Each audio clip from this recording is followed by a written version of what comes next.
So I have exclusively breastfed 5 children, and I love being a breastfeeding mom. Hi, and welcome to my channel, Shades of Sage, where I share all things motherhood. My name is Taishima. I'm a doula, chef, and mama of 5. And today I want to talk about how I have been able to successfully breastfeed all 5 of my children. So like I said, I am a mama of 5. My oldest is 7, and my youngest just turned 1.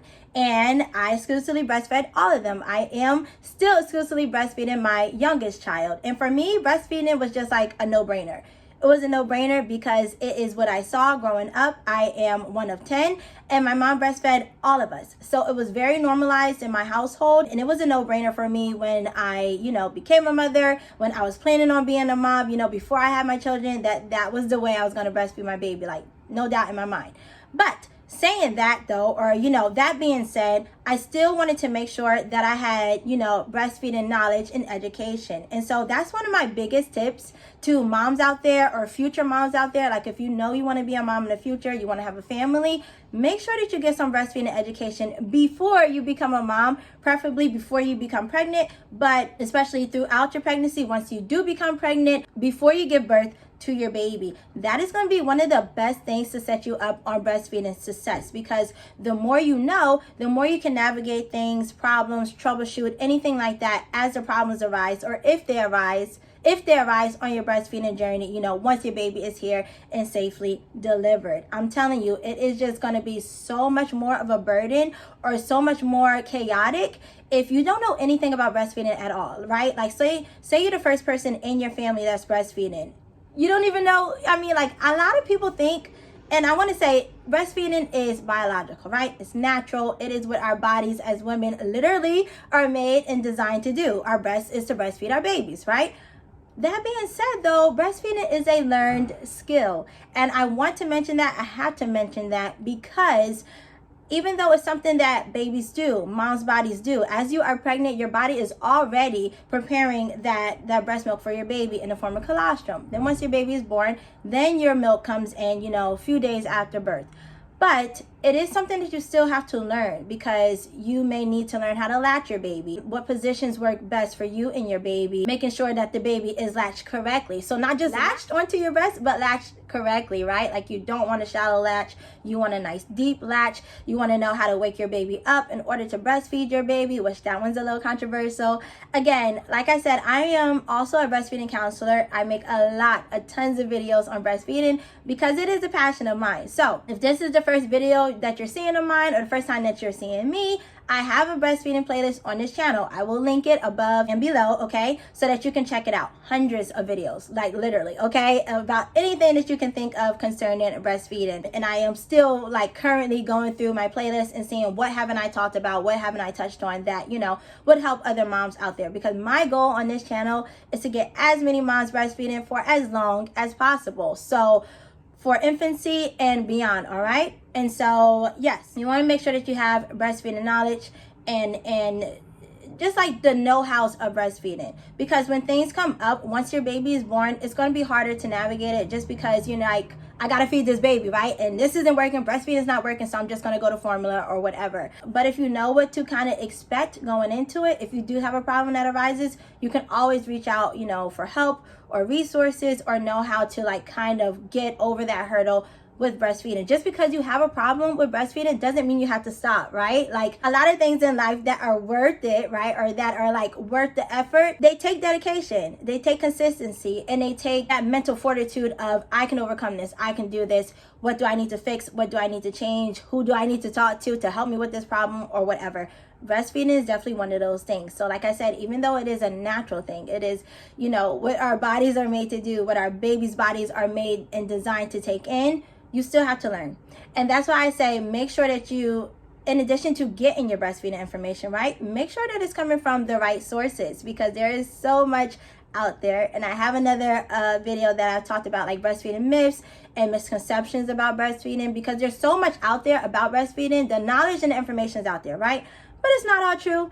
It's not all correct. And sometimes it's coming from really bad sources, or maybe people that don't know anything about breastfeeding, people who have never breastfed before, people who have just other barriers out there and want to badmouth breastfeeding or whatever. Like, we know how many benefits breastfeeding has for mom and for baby and for the family as an entirety. Like, I feel like that doesn't get talked about either.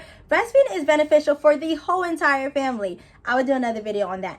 But not all the information is good information. So you want to make sure that as much as possible, your breastfeeding information is coming from people who are trained specifically in breastfeeding. So lactation consultants, international board certified lactation consultants, which is IBCLC. If you see that, usually they are the highest trained people for breastfeeding, okay? Like I said, I am a breastfeeding counselor, so I'm more of a peer breastfeeding counselor as far as like when I have my doula clients. That is one of the things that we talk about is breastfeeding, how to get started, positioning, how much to expect, how much your baby needs at this stage of life, and things like that.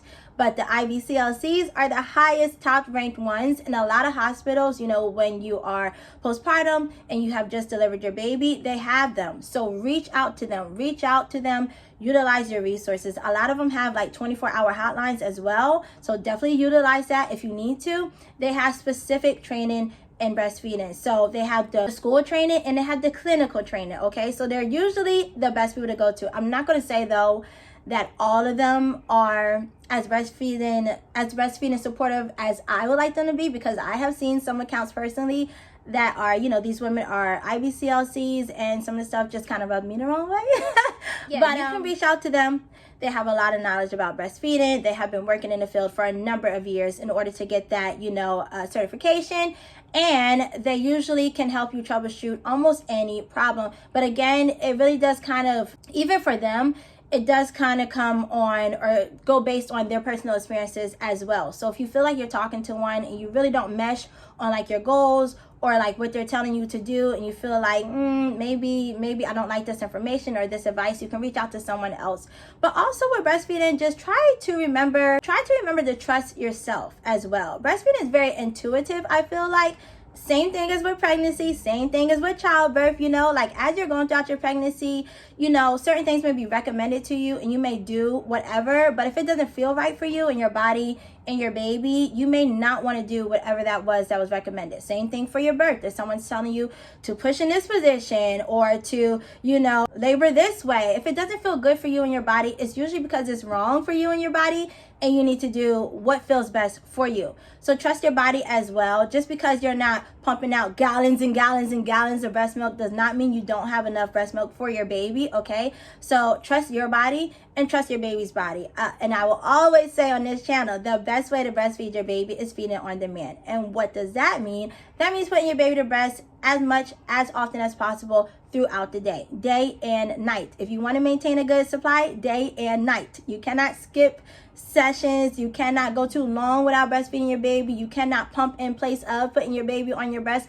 All of those things, okay, are going to derail your breastfeeding journey and decrease your supply. So the best way to maintain your supply, to build your breast milk supply, is to put your baby to breast as often as possible. Your baby is the best gauge or the best way to bring that milk in for your body. A pump can never do what a baby's mouth and their saliva can do. So breastfeed your baby on demand as much as possible. Put your baby to breast as much as possible. And I promise you, you cannot go wrong. And that is what I have done. Everything that I share on this channel, especially as far as breastfeeding related and birth and everything like that, is stuff that I have done personally throughout the whole 5 times of my pregnancies and deliveries and postpartum. So it's not coming off of, you know, like book knowledge or whatever. Like, I obviously do have the book knowledge as well, but it's personal experience and tried and true. Like I said, I have been breastfeeding for like the last 10 years or so. I have breastfed all of my children at least until the age of 1. Some of them I went a little bit longer, and I am continuing to breastfeed even now that my baby is, you know, older than 1 year old. So obviously it can be done right, but you just really have to have that really good support, that really good foundation, the knowledge about breastfeeding. There's so many things that can make you feel like, oh, I'm not making enough,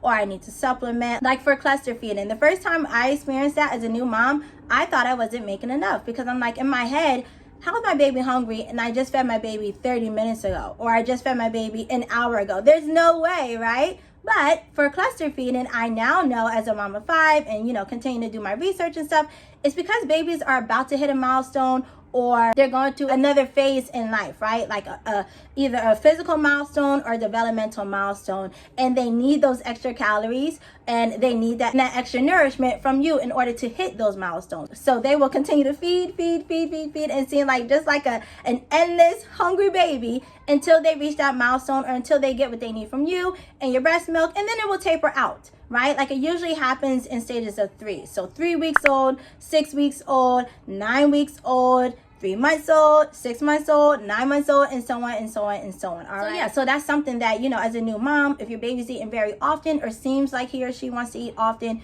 you may think, I'm not producing enough. No, you're just cluster feeding. It usually happens at nighttime. For me, it happened like evening time. So from like 7 to 10, 7 to 11, my babies wanted to eat nonstop. And like I said, throughout those times, those weeks or whatever, those stages of 3, so 3, 6, and 9, and 3, 6, and 9 months, they were doing that. But it's just something that I knew to expect, you know, going on breastfeeding my other children and on my other breastfeeding journey. So, you know, it's just little things like that. Did you kind of want to know before you give birth to your baby, so that when it happens, you know it's not a detriment, it's not anything that's wrong, it is normal. And that's why I love to share breastfeeding information on this channel, because a lot of these things are normal. But if nobody talks about it, you think you're the only one going through it, or that there's some kind of problem. And no, it's not. It's normal, okay? And so I hope that this video encouraged you on your breastfeeding journey. Like I said, I have so many videos, specific videos about breastfeeding, shorts. If you're into, you know, like shorter form content, you can check those out as well. I have about breastfeeding. And yeah, just making sure that you get the knowledge, making sure that you know like the ins and outs of breastfeeding, what to expect, how much babies eat, what they need in those newborn days versus as they get older and become mobile and then become toddlers if you're still breastfeeding past 1. And hopefully you'll be encouraged to continue your breastfeeding journey as long as you and baby are comfortable, okay? And remember, you do not have to stop breastfeeding at 1 just because your baby turned 1, okay? Your breast milk does not ever lose its nutritional value. So as long as you continue to breastfeed your baby, your breast milk will always provide the nutritional value that your baby needs in real time if you are feeding on demand, okay? And so that's all for you today. Again, share with me your breastfeeding journey down below if you want to share any struggles or any questions you have for me, any requests that you may have. I am slowly working my way down the list of requested videos. So let me know, or if you just want to comment, you know, how long you've been breastfeeding. I would love to know that as well. Now, if you watched all of the video today, if you watched all of today's video, give me a cookie emoji. That's the first thing that came to mind, because I want some dessert as always because of breastfeeding cravings. So comment me a cookie emoji in the comments below if you watched the whole entire video. And again, I thank you so much for watching any of my videos. If you watched the whole entire video, I thank you even more so. That's all for today. Remember to let your story be your power, and I'll see you in my next video. Bye.